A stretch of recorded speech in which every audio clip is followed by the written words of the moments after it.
Привіт! Якщо ти думаєш вивести свій бізнес за кордон і дивишся в бік Європейського Союзу, проте не хочеш потонути в складних бюрократичних процесах, команда WooBorders підготувала це відео для тебе. Сьогодні поговоримо, чому Естонія вважається чи не найпростішою країною для ведення бізнесу, як там зареєструвати компанію, які податки, що з банками та ПДВ, і в яких випадках Естонія зайде, а коли ні. Перше логічне питання. Чому саме Естонія? Тому що Естонія є одною з найбільш цифрових країн, і всі державні послуги можна отримати повністю онлайн. А компанії витрачають лише 5 годин на рік на сплату корпоративних податків. Для порівняння середній показник по Європі складає 37 годин на рік. Тобто, якщо твоє завдання – це ведення міжнародного бізнесу за чесними правилами, без походів по податкових, то Естонія є дуже сильним кандидатом. Одним з інструментів, який дозволяє вести бізнес віддалено, є естонська державна програма e-Residency, яка дозволяє людям з інших країн отримати карту електронного резидента і вести бізнес онлайн.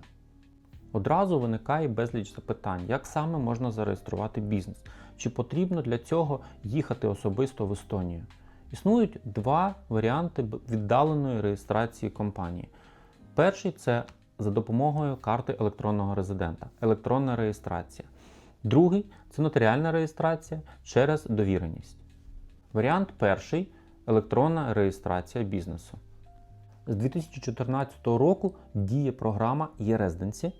Ти особисто подаєш заявку в естонську поліцію онлайн, заповнюєш особисті дані, додаєш CV, фото паспорту і короткий опис бізнесу. Розгляд заявки займає приблизно місяць, плюс ще до 2 тижнів на доставку картки в консульство чи посольство, де ти особисто її забираєш і проходиш біометрію. Після цього карта активується і ти можеш реєструвати компанію онлайн. Важливий момент, який багато кого плутає, це те, що естонська карта e-Residency не дає дозволу на проживання, не робить тебе громадянином і не робить автоматично податковим резидентом країни. Це лише цифровий ключ, щось на кшталт дії тільки естонської. Далі все просто. Заходимо в електронний реєстр, заповнюємо шаблонну заявку. Це засновники, статутний капітал, частки. І підписуємо це своєю картою електронного резидента. Компанія реєструється зазвичай протягом 1 або 2 днів. Статутний капітал може бути буквально від 1 євро, і його вносити обов'язково лише тоді, коли ви вирішуєте виводити дивіденди. Мінус цього варіанту реєстрації – це те, що потрібно чекати саму картку. Якщо в тебе жорсткі строки запуску бізнесу, це може бути не дуже зручно. Другий шлях – це нотаріальна реєстрація. Часто він зручніший, коли компанія потрібна ще на вчора. Схема така. Ти йдеш до нотаріуса, оформлюєш довіреність і відправляєш її в Таллін, де вона перекладається, а місцевий нотаріус реєструє компанію. Такий процес займає від 1,5 до 2 тижнів, що часто швидше, ніж очікувати доставку картки e-Residency. Переваги нотаріальної реєстрації є те, що можна зареєструвати не лише ОЮ, а і інші форми, а також можна використовувати статут з власними правками, який може передбачати особливі права, статут власною мовою чи якийсь інший порядок голосування.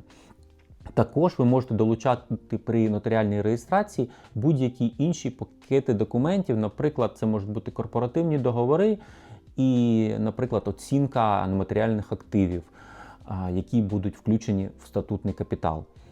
Мінусом є дорожча реєстрація бізнесу, тому що вона передбачає витрати на нотаріуса і переклади. Отже, логіка така. Якщо ви маєте час на очікування карти електронного резидента, вам потрібна проста ТОВ з стандартним статутом, то e-Residency – це ваш варіант. Якщо у вас немає часу, ви хочете власний статут, ви хочете реєстрацію за певними умовами, тоді нотаріальна реєстрація може вам підходити більше. Часто бізнес комбінує ці два варіанти. Спочатку швидка нотаріальна реєстрація, після чого отримують карту електронного резидента для зручного керування компанією онлайн. Далі логічне запитання. Я маю компанію, а що з банківським рахунком? Рахунок в класичному банку в Естонії відкрити можуть не всі. Зазвичай банки для цього вимагають наявність офісу, працівників, якихось виробничих потужностей, контрагентів і укладених контрактів. Тому, якщо ви плануєте ведення бізнесу повністю віддалено, варто дивитися в сторону платіжних рішень, таких як Payoneer, Paysera, Wise або Revolut. Такі платіжні системи, вони закривають всі операційні задачі, а податкова спокійно приймає виписки з таких сервісів і немає прихованої дискримінації платіжних систем, як це буває в інших країнах. Тепер найцікавіше питання. А що з податками? Естонія стала популярна завдяки своїй моделі податку на розподілений прибуток. Тобто, поки компанія не розподіляє дивіденди і не виплачує їх власнику, вона не сплачує і податок на прибуток. Ти можеш розвиватися, масштабуватися, наймати працівників і не платити податок на прибуток тільки тому, що він є на папері. По факту податок виникає тоді, коли ти кажеш: «Окей, я хочу забрати гроші із компанії».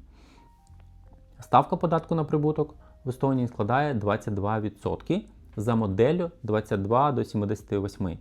На практиці це означає наступне. Коли компанія виплачує власнику 100 євро, тобто вирішили розподілити цю суму як дивіденди, то з цих 100 євро 78 отримує власник, а 22 утримуються в якості податку.